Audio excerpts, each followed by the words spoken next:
la yasimini lenye harufu kali limenija moyoni na halina badali. Mtume aliulizwa kuhusu saumu ya siku ya Jumatatu, akasema kwamba dhalika yaumun, hiyo siku ya Jumatatu ndio siku ambayo ulidtu fihi, nilizaliwa ndani yake. Qala Allahu ta'ala fi muhkami tanzil fadhakkir inna fa'ati dhikra, yani kumbushaneni kwa sababu kukumbushana kunafaa.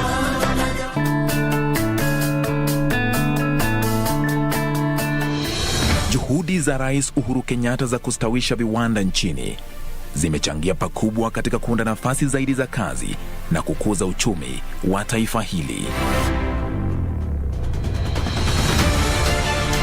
Wiki hii kwenye Project 254, we have made a deliberate decision to prioritize the development of micro, small and medium enterprises as part of our Big Four agenda. We've also seen under the regime of President Kenyatta some favorable legislation that are now put in place. The environment for manufacturing is now becoming more conducive to investors. Kuna mashini zingine ziko pale zimekuja, mashini ambayo ni modern na sio kama zile za zamani tulikuwa tunatumia. Yenyewe kusema ukweli, kazi huru tumeona akiwa ametufanyia kazi poa.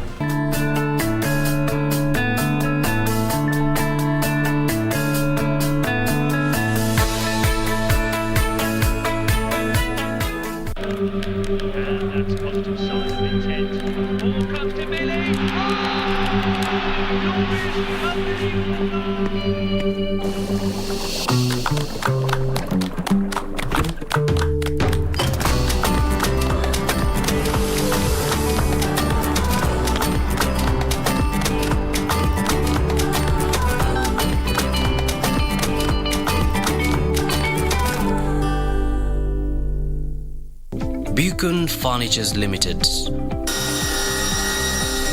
We're local manufacturers of quality office furniture, dealers in quality office equipment like fireproof safes and cabinets. Our automated state-of-the-art factories at Henna House along Enterprise Road in Nairobi's industrial area. Our showroom is at Uniafrica House, Koinange Lane off Koinange Street. We are passionate believers in locally manufactured goods. When you and I buy locally made furniture, we impact on the livelihoods of our brothers and sisters. For orders, visit our showroom at Uniafrica House, Koinange Lane off Koinange Street. Beacon Furnitures Limited. Jenga Kenya, tupate ajira.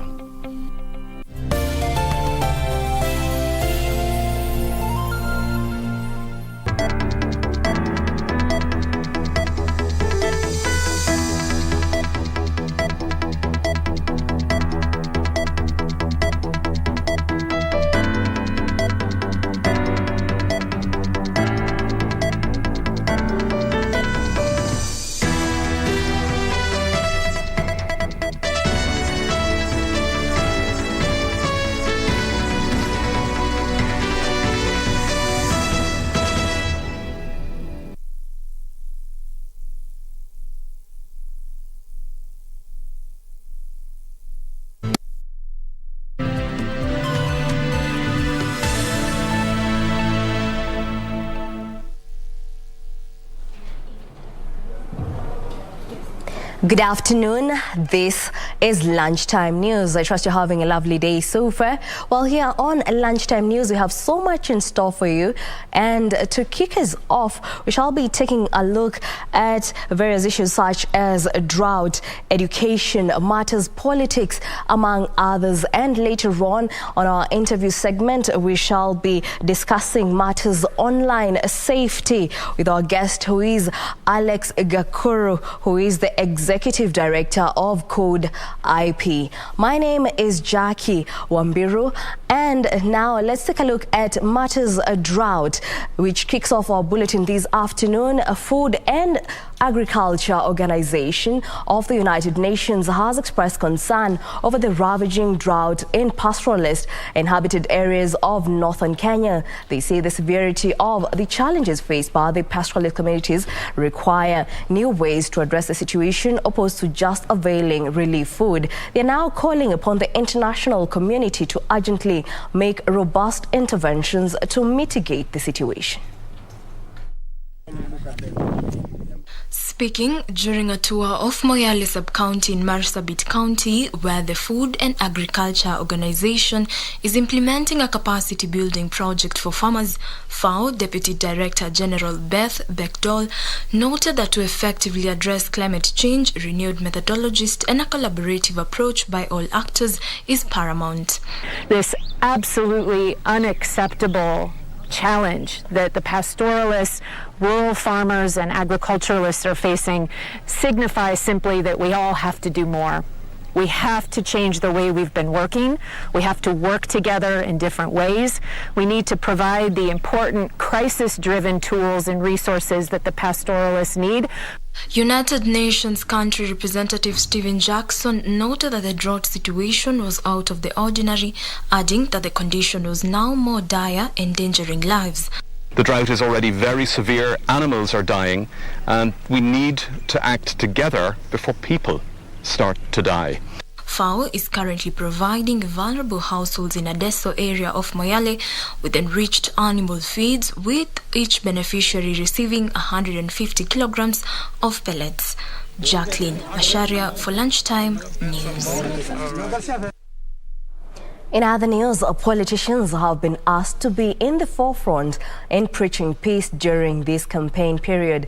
Interior Cabinet Secretary Fred Matiang'i says the government will spare no effort in ensuring the country is peaceful during and after the electioneering period. Matiang'i was speaking in Tharaka-Nithi during the commissioning of the new Shiakariga sub-county as seen as the government's effort to bring services closer to the people through the creation of more sub-counties.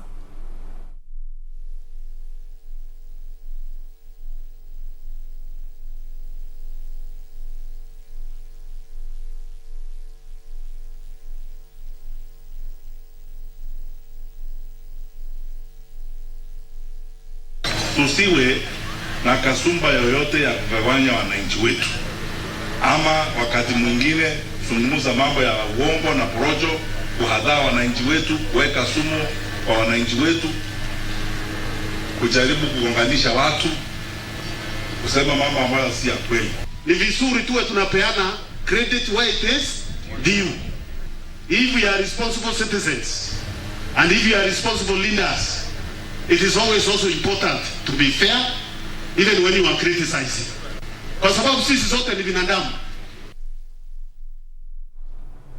Meanwhile, Meru County has partnered with the Youth Empowerment Fund in starting a skills development program for the youth in the county.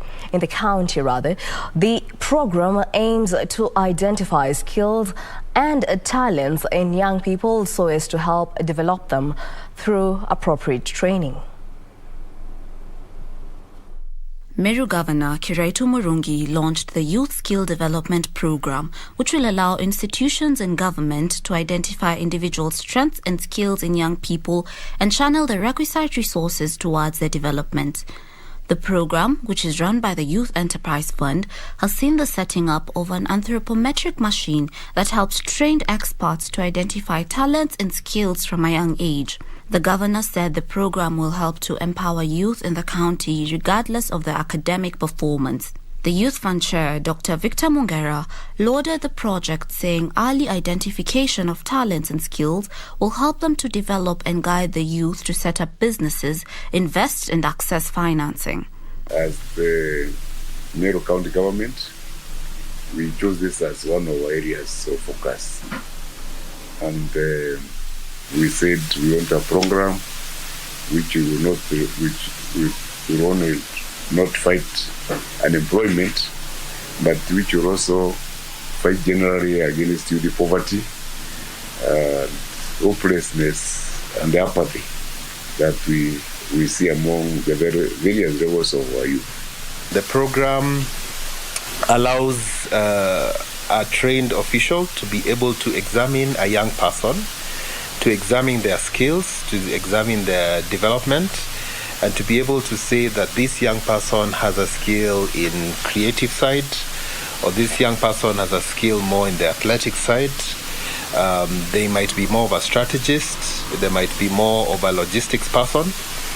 and so that the young person can know how to develop their skills accordingly. The unique program will run in 6 counties, including Mombasa, Nakuru, and Nairobi. Reporting for Channel 1 News, I am Jaritic Kiprono.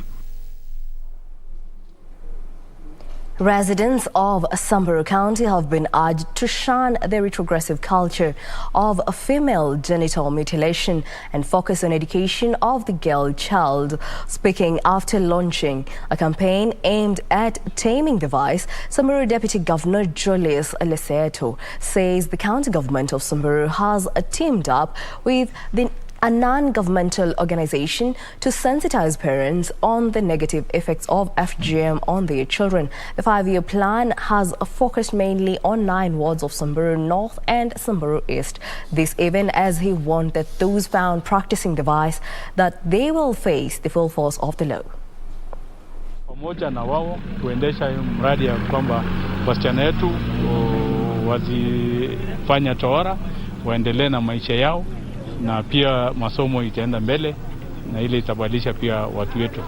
Na ikiwa kuna mambo ya watu kufundishwa kiasi ili waweze kujua madhara ya FGM, naona kama tutafaulu.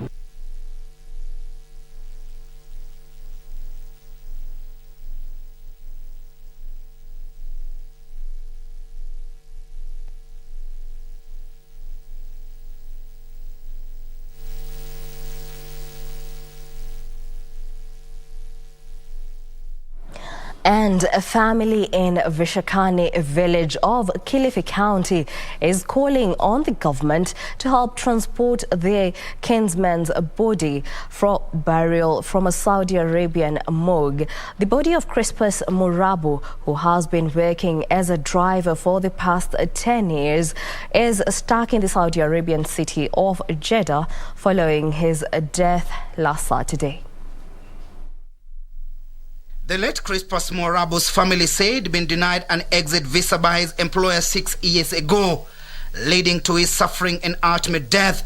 His wife Joyce, a mother of 2, said her late husband initially had good relation with his employer, only for things to later change as the employer refused to renew his contract and also denying him possession of his travel documents. Tumezungumza na watu wa embassy, wakatuambia tuandike barua tupeleke kwa Foreign Affairs. Tumeandika hiyo barua juzi. Sahi tukipigia hawa watu embassy ambao tulikuwa tukiongea nao, wanasema hawajapata information yoyote kutoka kwa Foreign Affairs. The Kenyan consulate in Jeddah could not assist Crispus to travel back to Kenya without his travel document and thus became an illegal immigrant. Morabu's sister Esther Morabu claims that he was denied his exit visa due to the fact that the Saudi government wants to fine his boss an equivalent of 2 million Kenyan shillings for illegally extending his stay in the country. Bwanangu alibaki huku akigonjeka na sisi tukingangana na misaada, lakini hatukufanikiwa mpaka kufikia juzi Jumamosi bwanangu akaaga. A post-mortem report indicated that Crispus died of a brain and heart stroke.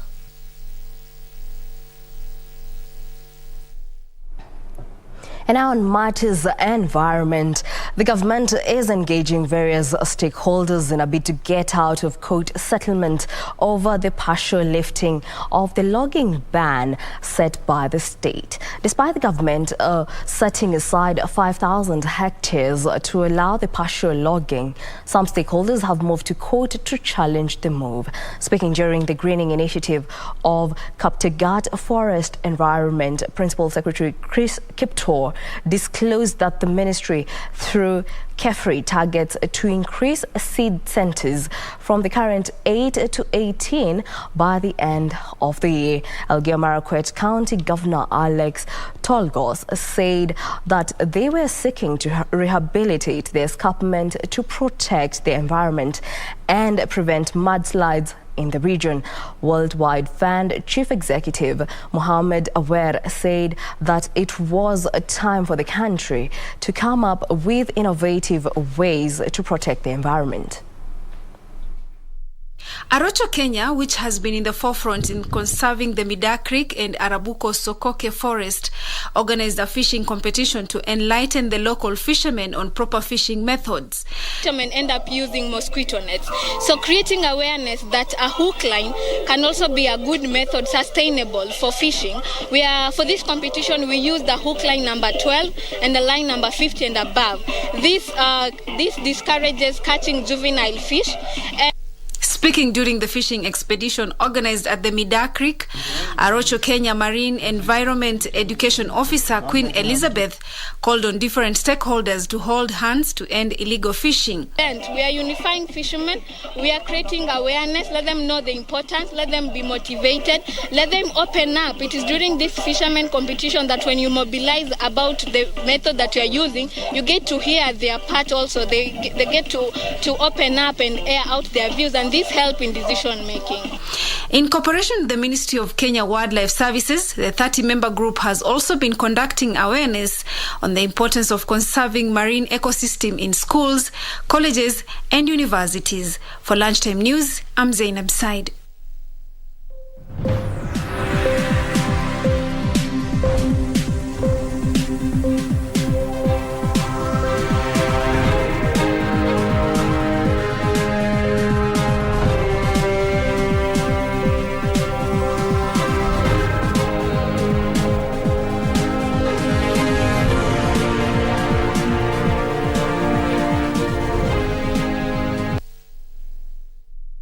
And now on matters of business, Kwetu Student Housing and the University of Nairobi have announced a partnership that will see 2,800 housing units targeting students constructed. The facility is aimed at alleviating an acute student housing shortage at the University of Nairobi that has seen the learners exploring expensive accommodation.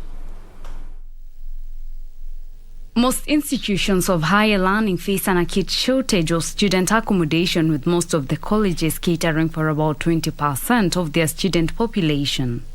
This is a gap developers are seeking to address through construction of student accommodation facilities in the proximity of targeted institutions of higher learning. The latest deal is between Kwetu Student Housing and the University of Nairobi that targets to put up 2,800 houses by September this year. This opportunity comes to solve our problems as a university in terms that you're going to provide accommodation to our students.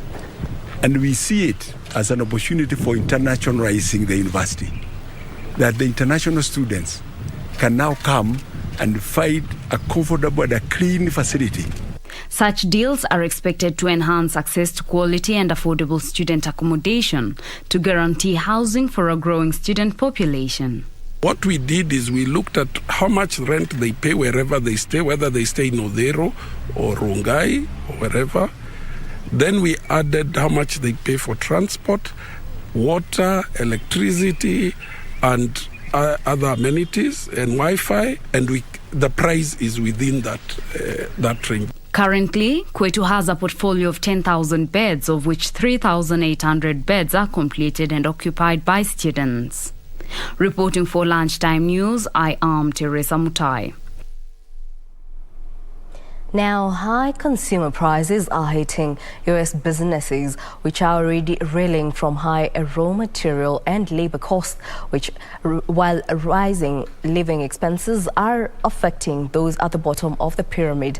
The country's consumer price index in January rose 7.5% from a year earlier, the largest 12-month increase since February 1982. Here are the details and other news across the globe. The U.S. inflation rate is at its highest in the past 40 years, with each household's cost of living rising by an average of $276 per month. U.S. food prices rose by 0.9% month-on-month and 7% year-on-year, while energy prices grew by 0.9% month-on-month and 27% from that in the previous year. The overall prices of commodities, excluding food and energy, are up by 6% from a year ago, the highest level since August 1982. Among them, the prices for used car and housing rose by 40.5% and 4.4% respectively. The actual impact of rising prices has been far greater for low-income and minority households than for high-income households, as expenditures on food and energy dominate their living cost. Meanwhile, China has stopped buying beef, dairy products and beer from Lithuania as a row deepens over the Baltic states' ties with Taiwan. China's General Administration of Customs suspended the export, citing a lack of documentation. The move comes after Lithuania let Taiwan open a de facto embassy there. It may bolster a European Union case against China, alleging discriminatory practices towards a member state. Lithuania's State Food and Veterinary Services said Chinese authorities had carried out a remote audit of Lithuanian beef and fish products exports in 2020.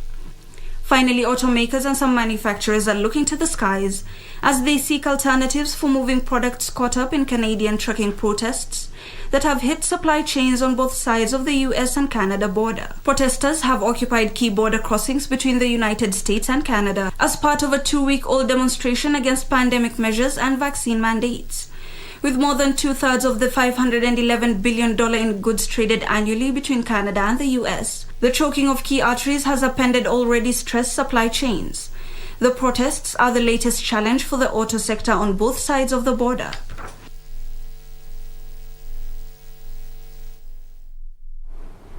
Wambiru County is looking to increase access to clean energy solutions following the signing of a memorandum of understanding between the county government and the private sector.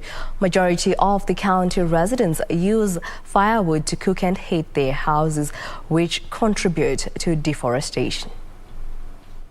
The MOU between Practical Action and Integral Media seeks to ensure the marginalized communities of Baringo and Narok counties access the new development on improving the access to clean energy. The collaboration intends to incorporate vocational training centers to market innovations which will create job opportunities among the youth. We were privileged also to have our principals from our VTCs who will help us map and give data on students who are doing energy-related courses, and these students or trainees will be picked, upskilled and onboarded into a platform. The project that targets local communities will use a digital platform to educate residents on off-grid solar and the green cooking space. We selected this county alongside Narok County because they are classified as one of the marginalized counties, and we want to showcase or demonstrate that a digital platform can also work in marginalized areas to have different actors come together to target the local communities to be able to access clean energy. The project will also work as a means to mitigate the effects of climate change by shifting the focus away from customary methods which have led to increased degradation of the environment to cleaner forms of energy.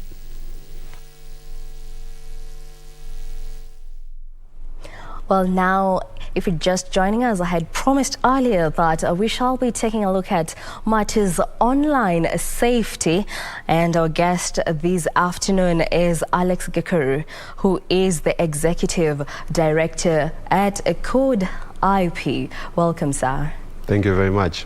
Well, online safety is a key challenge, not just here in Kenya, but across the globe. Kenya is among the top 3 most targeted countries for cybercrime in Africa because of high internet penetration. And to help us understand more about this, so we're going to just jump right into the interview, and to maybe kick us off, maybe help us understand what is the state of online safety in Kenya, especially with a focus on the youth. To understand the current state of online safety, and especially the youth, it's been a journey, so we can take a few steps back and look at how it started. I embarked on this journey in December 2005, when back then we were on internet via satellite. We didn't have all the fiber C cables, and we have very few users. 80% of Kenya's internet users were based in Nairobi. But over time, and more so with the introduction of the undersea cables, internet penetration in the country increased, and so are the good things that we use the internet for. But unfortunately, the bad things that also come associated with the internet have also increased in the country. I would say that with Ernest, the center staging of the issue of online safety, especially for the youth, and specifically for the youth, gained very good ground in February 2005, when Kenya was celebrating the Safer Internet Day on a large scale. And we saw that time the issue coming center stage and youth getting a hold of the issue. And since then, it has progressively grown. More stakeholders have come on board, and it has become adopted by various agencies. For example, our partner, the Communication Authority of Kenya, another partner, Kenya Film Classification Board, another partner, the Kenya Institute of Curriculum Development, in terms of embedding it into teaching. And most importantly, we are very happy to say that the Kenya Scouts Association have been one of our greatest partners who have been spreading online safety throughout the country in all the 47 counties. And I'm glad to say that the trend, the trajectory we are taking is going to get even better. So that I could summarize as the current state, and more actors, especially state and non-state actors, have center staged online safety. Okay, now the rapid growth of internet use has opened a world of possibilities, including educational opportunities and virtual schooling witnessed throughout the COVID-19 period. Now, it has also opened up, or rather it has brought increased concerns and challenges in relation to youth online safety. Perhaps maybe help us understand what are the emerging concerns and challenges in relation to youth online safety in the country. Very well. There are many issues, but for the purposes of today, I want to focus on one soft issue which is of concern to literally everybody, and this issue is to do with online sexual exploitation and abuse. And this is affecting, it's becoming a more serious problem because it's a softer issue. The harder issues, a little bit harder because they're like password, security, other softer issues, oversharing. But I want to focus on that issue because it's of concern to parents, and as a parent and many other parents are also concerned. And we would like the internet to be used for the good purposes it is, but again, we cannot emphasize enough the safety of youth, and especially girls and women online. It's threatened, and this is an area that I would like to refer to a report on online sexual exploitation and abuse, which was recently published by Thomson Reuters. So as media people, you probably will relate with the issues raised there. And they identified, in a nutshell, 4 areas. One of them is the fact that there is a lack of an international definition. And because the internet is borderless, you find this issue, a problem will happen in Kenya, it's being perpetuated by somebody in Uganda, the servers are in China, and maybe the users are in Russia and America and Europe and all other places. So you find to get a proper definition of what that constitutes, so that then the instrument that defines what is abuse in Kenya is the same as in China, as in Russia, in all the other countries of the world. This has been lucky because the internet has grown faster than actually the jurisdictions are able to accommodate. Then the lack of laws that are harmonized in terms of dealing with this issue is another issue that was identified as wanting. So Kenya may pass certain laws, but if the application, the app that people are using is based in another country, again, what about the jurisdiction of the laws that apply? These have been other challenges that are emerging, and they need to be dealt with. So the jurisdiction is another one. There is also a very interesting issue, and for me, being in the civil society, human rights and technology rights and justice, this became as a very interesting issue, because on one hand, I'm promoting online freedom, digital rights, privacy, and all this freedom should be promoted. On the other hand, we cannot forget that they are children, so we need to protect. So we have to look at issues of stopping certain access, aka also known as censorship. And again, we have to look at this issue in a way that is balanced. It's nuanced, so that it's not used as a tool to censor the internet, but at the same time we don't expose children to harms online. So this is an issue that requires all stakeholders' involvement, government, private sector, non-state actors, human rights, working together to address the concerns that are legitimate, and also ensures the legitimate uses and freedoms online are not curtailed as a result of that. And the final question I would want to say has to do with the regulation of the platforms that we use. You find so far it has been regulation. You know, I don't want to mention names of these platforms that are used online, but there are very many of them. There is no law that demands that they regulate what is going to be there. Again, back to the definition. What is the definition of what is going to be there? So they have been doing it by themselves, but the lack of a standard of what constitutes an offense or like criminal content or illegal content or harmful content to children has not been there. They do well, and we thank them at least for the effort, but the fact that they have been doing it on their own, the models at which they adopt could be better, and I think I'm happy that some of them are actually doing a good job, and at least we are getting somewhere. So those are some of the issues I could highlight as some of the challenges, emerging challenges in this sector. Right. Now, you mentioned that women and girls are among the most vulnerable groups, and maybe why are women and the youth the most vulnerable in terms of online sex exploitation? Yeah, the simple way to answer that question is to look at society as it is and ask ourselves, if the viewer were given the master keys to the internet and you're told, here you are, you have the master keys to the internet, what would you do with the internet? If you're a thief, you would use it for a lot of criminal theft. If you're a preacher, you'd use it to spread the word of God. If you're an educator and so forth, if you're police, you'd be there chasing criminals.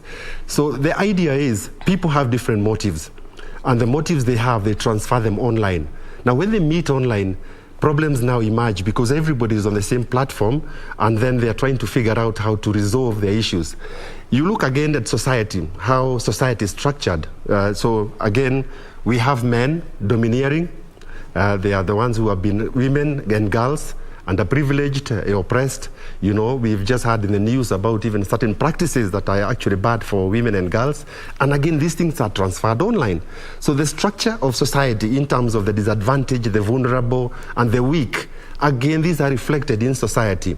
We are heading into the campaign season, and you will find the insults that are going to be leveled against women political aspirants. And I think media ladies who are there also know that some of the insults that are actually hurled at you are not the same as those hurled to us, the dudes. When a sexist statement is made about a guy, he says, yeah, he's the man, you know, he's a man. But it's done that to a woman, it's demeaning, it can be very harmful, and again, psychologically, even traumatizing. So then you find the same thing as women, it's happening in society, they are transferred online. Children also, who are disadvantaged and they have all these challenges in society, and we have had very sad cases. You find again online, they are the ones who are now more prone, you know, young impressionable minds are the ones that again are harassed and they are oppressed and exploited online. And I also want to recognize also some of the efforts that have been done by some of the security agencies. Not so long ago, I visited DCI offices at South Sea, somewhere where they actually do the monitoring of this online harm to children. And I want to announce that, but after I watched what those policemen have been doing, I had to ask them a simple question. How do you sleep at night after you have seen some of these things? Some of them said, I'm glad you asked. Some of us actually need counseling because some of the things that happen online are really terrible. So that's a threat, and it's an indicator that these problems exist and nobody is making it out. But at the same time, let's not forget that the internet is wonderful. It's what we use for learning with this COVID. It's helped businesses, all this online shopping. And so it's a wonderful tool, but it must be used with a lot of guidance, caution, and protecting the vulnerable, especially women and children and girls. Well, there you have it. This is an enlightening conversation on the online safety. And we shall be taking a short break. And when we come back, the discussion still continues. Well, let's take that break and we'll be back in a short while.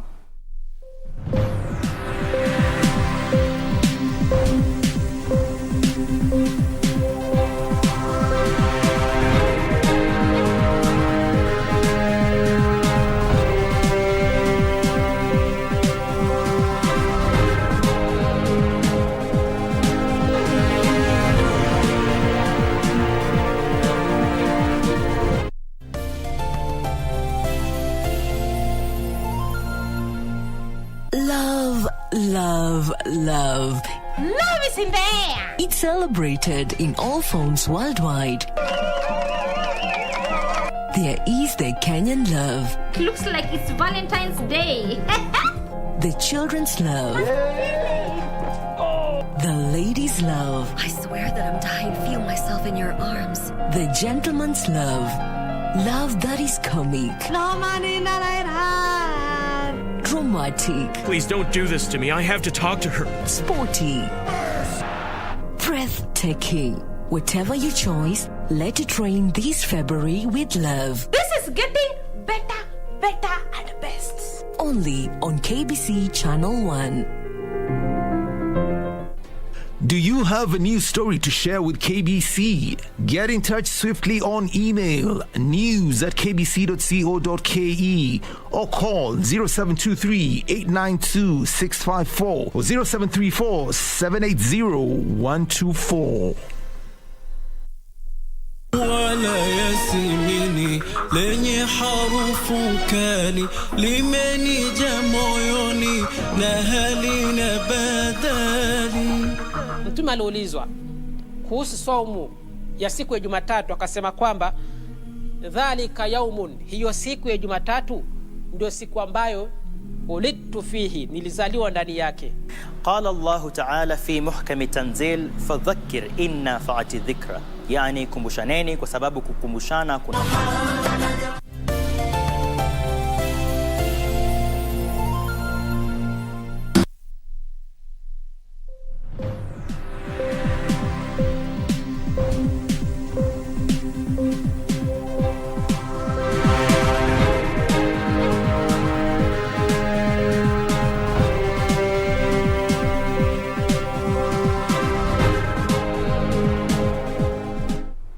Welcome back, and if you're just joining us, the discussion that we're having here on Lunchtime News is online safety with Alex Gekuru, who is the Executive Director of Code IP. And now, as we carry on, perhaps what are the partners or the stakeholders such as the Communications Authority of Kenya and the private sector players such as Google and Code IP are doing, or rather what in the future what measures are they going to implement so as to make the online space safe for all? Alex? Yes, we at Code IP Trust always believe in partnership towards addressing this issue, multi-stakeholderism. And so using that model, we work very closely with the Communications Authority of Kenya. We work very closely with the Kenya Film Classification Board. We work closely with other agencies I mentioned earlier, Ministry of Education, Ministry of ICT, who have been very supportive, and of course, even Semastia and many other institutions. Now, we are also fortunate that since 2015 in February, when we launched Web Rangers, which is a program that is supported by Google, where youth become the ambassadors of good and responsible use of the internet, empowering them with the skills, knowledge, and tools to be able to be good champions of spreading good use. And you see, with this peer influence, you find now it's better. Instead of teachers aid top down, they now talk amongst themselves. And the Web Rangers program has actually succeeded so well. In Africa, it's only in Kenya, Nigeria, and South Africa. Started in Israel in 2011. And Kenya is fortunate that being chosen to run that program has now spread out to the whole country in all the 47 counties, courtesy of our great partners, the Kenya Scouts Association. The Scouts, we say that failure is not an option, and we pick something, it goes very, very countrywide, and we go very far. Remember, Scouting is the largest youth organization in Africa, and the sixth largest in the world, with over 2.1 million members. So what we have been doing is that we have been teaching. We started off by training the trainers a couple of years ago. Then the trainers went on and started training the other people who are now going to go to the Scouts. These were volunteers. Later on, we were fortunate that the patron of Kenya Scouts, His Excellency the President, appointed 47 teachers to be Kenya Scouts coordinators. These ones take one day a week to go to different schools within their counties to preach amongst Scouting values, online safety. So with that, we have had hundreds of thousands of students trained. And we don't leave parents also. We have a program that is digital parenting, which actually Google launched during the Safer Internet Day on Tuesday this week, which was hosted by KFCB. And we also had trained teachers. So the teachers are trained, the youth are empowered, and they're also trained, and the parents. So you then find the whole family becomes now empowered to deal with the issues that are happening. It would be fair also to mention other efforts that are being done by other stakeholders. We recognize what the Communication Authority of Kenya has been doing. They have got a program called Be the Cop, which we have been part of, supporting it and collaborating with them. And last year, the First Lady actually launched phase 2 of that program. So we work very close with CA. I'm aware also private sector, other than Google, whom are my partners, so I can mention, but other companies also have initiatives that they are supporting. So that's what I could say is happening right now in the industry. And also non-state actors do have small programs here and there, and the issue is getting bigger and bolder, and we welcome that. Right. As we wind up, perhaps what are your closing remarks? My closing remarks is if you're a parent and you take care of your child, if you took them to a forest, would you let your child wander freely in the jungle? And if you can't do that, why do you let your child wander freely roaming on this internet cyberspace?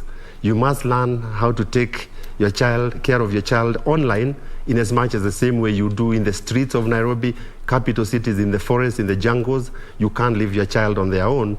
Learn with them, walk with them, teach them, protect them, because at the end of the day, the fundamental care, the primary care of a child rests with the parent, not the government. Government comes in to support parents.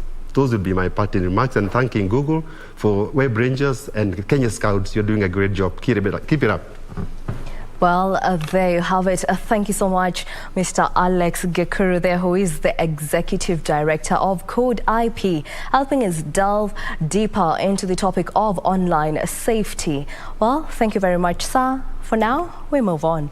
Flour farmers in Naivasha say supply chain disruptions and high freight charges that have doubled in the last 1 year are some of the challenges that are grappling with ahead of the Valentine flour sale boom. The farmers say flour prices have remained, but the sector has had to deal with higher production costs. Even though Kenya is the world's 4th largest exporter of cut flours, inadequate cargo planes and space for the valuable commodity are affecting the industry. Kenya Flour Council says flour production is on a steady rise, and the numbers could be further boosted through more state facilitations. Even though demand for flours in Naivasha stands at 5,000 tons weekly, farmers say they can only secure space for 3,000 tons. In addition, the freight cost has risen from $1.9 to $5.8 per kilo. The cost of freight are extremely high at the moment, almost triple the price of the normal price of before the corona. So a lot of people are not making money on those flours at the moment. The situation has been further aggravated by higher cost of fertilizers and other costs, even as the buying price in the EU remains the same. So market wanaitisha demand iko juu, lakini ikifika hapa sasa shida inakuwa hapa, huko hakuna shida, airport ndio iko na shida. Kenya Flour Council says Kenya produced 160,000 tons of flours last year, compared to 173,000 tons in 2020, attributed to COVID-19 disruptions. Reporting for Lunchtime News, my name is Ibak Said. Fuel prices in Sudan have gone up by about 15%, worsening the economic struggles of the North African country after the International Monetary Fund suspended payments following the coup last year. The increase in fuel prices is being caused by political instability. Here are the details of these and other stories making headlines across Africa. Prices are going up in Sudan after the government started phasing out fuel subsidies as part of strict austerity measures supported by the International Monetary Fund, which approved billions in funding for the cash-strapped country. Sudan has recorded the second hike in fuel prices since the military coup in October last year.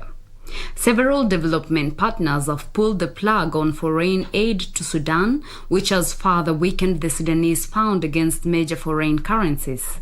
The increase in fuel prices will lead to higher inflation, casting shadows over imports of agricultural goods in markets. Meanwhile, the Nigerian Content Development and Monitoring Board have started subsea system training for 40 firms that form the second batch of Project 100 companies. The training is aimed at improving and upskilling Nigerian skills to enable them to participate in offshore activities of the oil and gas industry. The training is being organized to move the capacities of the companies from 500 million naira to 1 billion naira in a year. Project 100 is as a result of an initiative that identified 100 Nigerian oil and gas service providers for support through special interventions to facilitate their incubation, maturation, and growth into world-class service companies. Finally, South Africa's business confidence index has increased from 92 to 94.1 as the country opened business activity following the COVID-19 infection. South Africa Chamber of Commerce and Industry said even though there were no active economic incidents last month, the business sentiments increased by 2.1 index points because of strong support for the business environment. This also comes after the government's pledge to focus on tackling the trade measures that will boost the country's economy.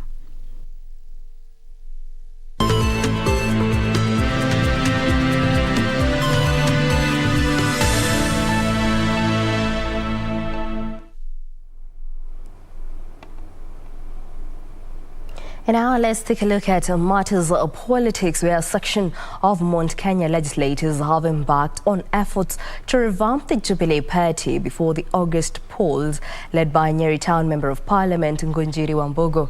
The leaders said the fresh efforts would culminate in a new-look Jubilee with structures from the ward level. The ruling coalition Jubilee has had challenges, especially when it failed to retain some of the seats in the by-elections and its original stronghold that have now prompted some leaders to call for a change of tack before the August polls. A section of Mount Kenya legislators now say they have begun revamping the party at the grassroots level within their constituencies. According to the lawmakers, the party needs to re-strategize and gain back its popularity before joining any coalition. Kwa hivyo hata kabla tuende kutengeneza coalition, lazima sisi kama chama yetu tuitengeneze, ikue isafishwe, ilikuwa imepakwa matope, tuonyeshe wananchi ile kazi hii chama imefanya ndio imetengeneza serikali, alafu sasa tuende tukafanye coalition na watu wengine. As Mount Kenya people, let us be careful because people will come and say the opposite of what is on the ground. If you travel all over Kenya, not only Mount Kenya, you'll see the kind of work that has been done. I want to seek or to ask our people just to know that our future is in our hands. Elsewhere, Azimio la Umoja Busia chapter have said plans are in top gear to welcome ODM leader Raila Odinga on Saturday. Speaking in Bukalama, they say they were united in seeking solution to problems affecting the region. Sisi kama watu wa Busia tunajua ni nini tunataka hapa ambaye hatuwezi kushughulikiwa kule Kakamega. So tukijishughulikia hapa ndani ya kaunti yetu, tunazungumza yale mambo ambayo yanatuhusu, yale yanatukera vile tumefanya leo. Na tungesema hata kwa mfano tungeenda kuzungumzia mambo yetu ya leo kule Kakamega, hatungepata jibu ama jawabu. Kwa hivyo basi kuifanyia hapa inatushughulikia na inatupatia nafasi ya kujibu maswali yetu ambayo yanatusumbua ndani. Angazia kwamba Busia kutoka Osieko hadi Changara, wale wauniaji vitu wote wamewakilishwa katika huu mkutano wa leo, na tunasema Azimio ni moja Busia, na wote tunasema kwamba kutakuwa na amani Jumamosi wakati tunakaribisha Baba the 5th, na tunasema. Meanwhile, a section of the youth from Kisii County have resolved to vote for one of their own to clinch a senatorial seat in the impending polls. The youths drawn from the county's 9 constituencies vow to vote for Joel Okengo Nyambane, saying he has the necessary leadership skills and experience. Na tunajua ya kwamba kupitia ile ujuzi yako nayo na ile kazi ambayo ametufanya atatusaidia ili kaunti yetu isonge mbele, na sisi vijana tujisikie ya kwamba tuko katika, we are a part and parcel of the county. We've been free talked, we've not been given handouts. This is just a genuine deliberation and a genuine talk from young people in all the 9 sub-counties. So majorly, this is a great move, and what we want is what we want. This as Turkana East Member of Parliament Mohammed Ali Lokiro abandoned Deputy President William Ruto's UDA party and joined Azimio. Tunaangalia mahali watu wetu watapata faida. Kwa hivyo mimi niko Azimio.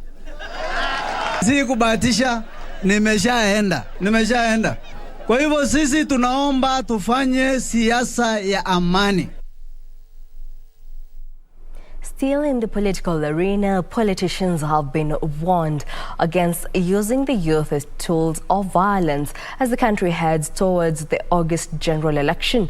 Commissioner at the National Cohesion and Integration Commission, Dr. Danvas Makori, urged leaders to desist from acts that could propel young people to engage in destructive vices.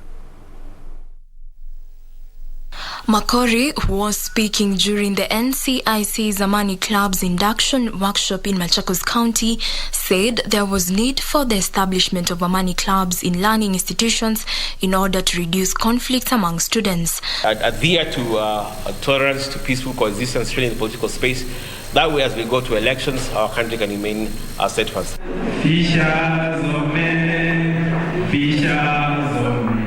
The NCIC Commissioner maintained that creation of these clubs at an early stage will aid in promoting national unity as well as make the upcoming leaders practice tolerance.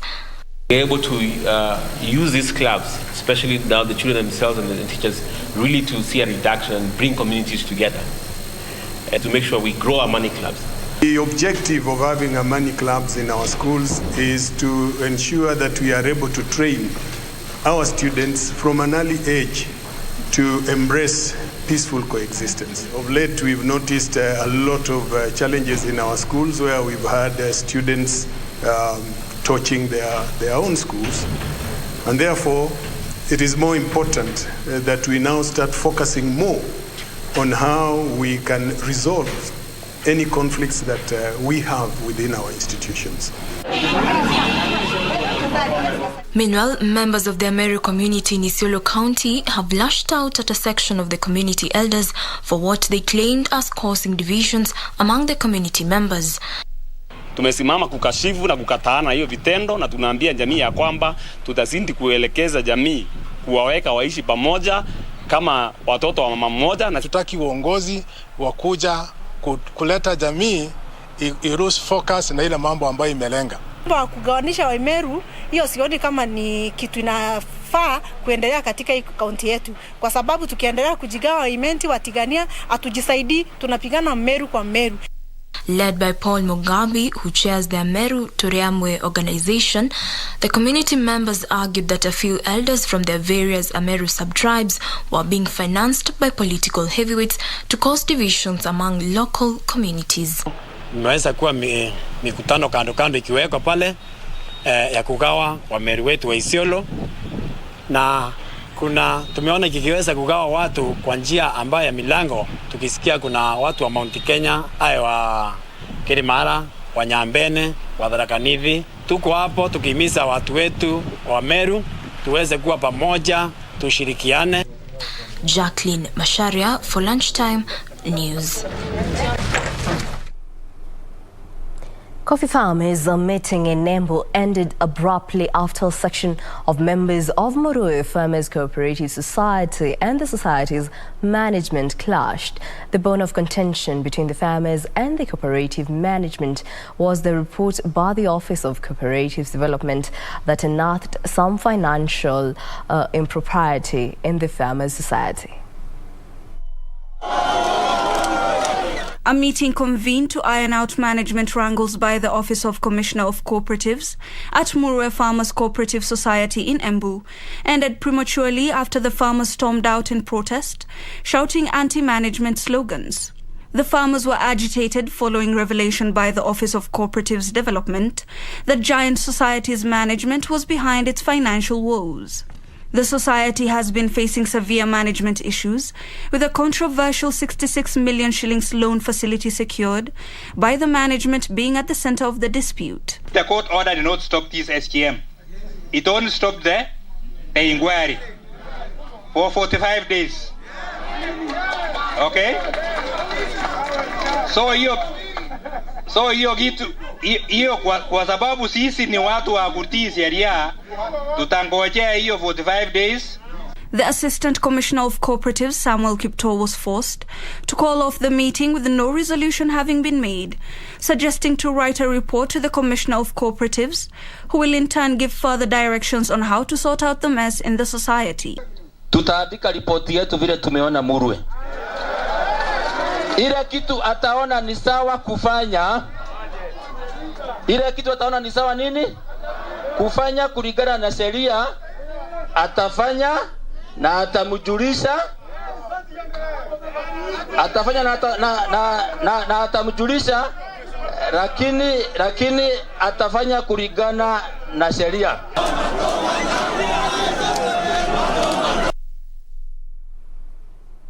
And detectives from Kitengela Police Station have arrested 6 suspects believed to be behind a spate of robberies in Kitengela and its environs.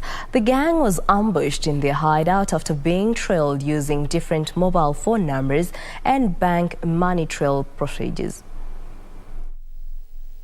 According to a senior Deputy County Commissioner Justice Musau, the 6 who were among a notorious 10-member gang were in possession of stolen items, including more than 50 mobile phones, TV sets and radios, laptops, bank ATM cards, among others, and a getaway salon car.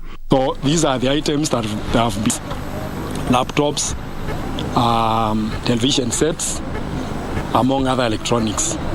According to the police, the gang consists of 2 Burundi nationals, a Tanzanian and 6 Kenyans. Is a man of Burundi nationality, and we have four more that are still at large, but we have enough information, and the DCI is pursuing them. The administrator urged victims of the burglary to visit Kitengela police stations to identify the stolen property. And so we are appealing to the members of the public to come and assist us to identify these items. The 6 suspects, including the ringleader, are being held at Kitengela police station, awaiting to be arraigned in court. One village in Magarini area, Kilifi County, has puzzled local leaders and health authorities with its high level of disabilities among the locals. Mpirani village is host to 250 people living with disability, which is half the number of people with disability in the entire Magarini constituency.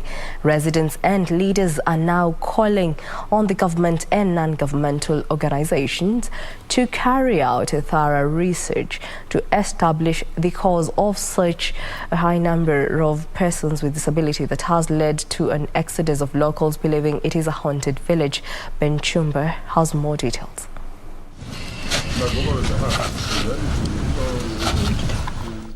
68-year-old Jumwa Kitsao Jefwa from Pirani village in Magarini area, Kilifi County, was born with no disabilities, but 12 years ago her feet and hands began becoming feeble and eventually she was disabled.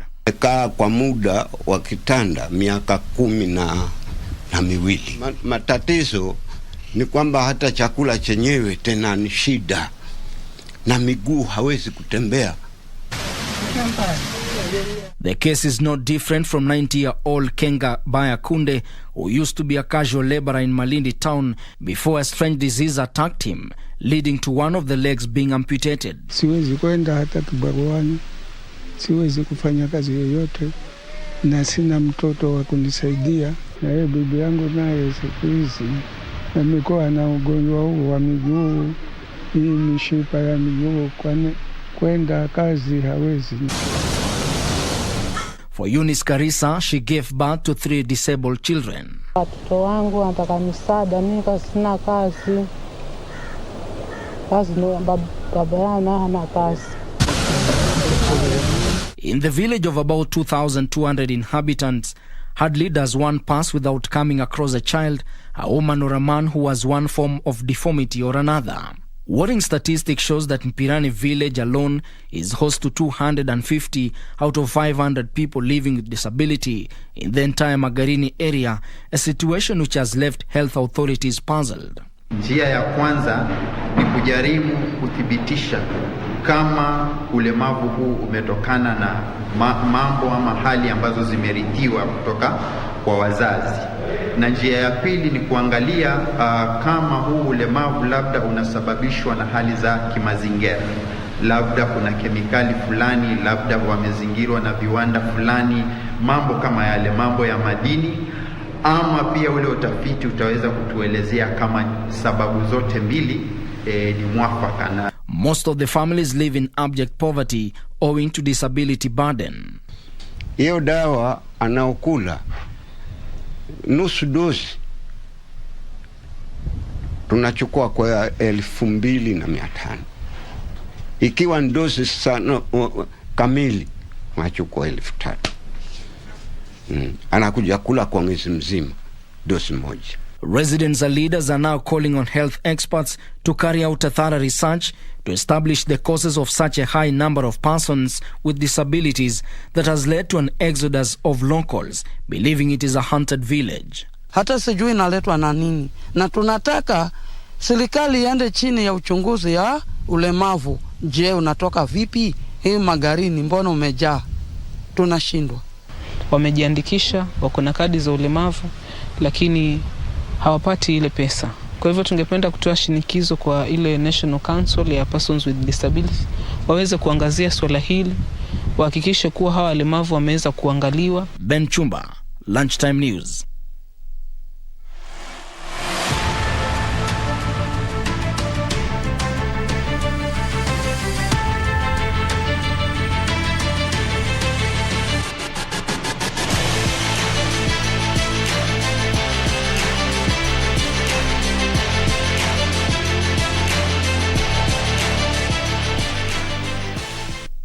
Now on news making headlines in the sports world, a Liverpool cut the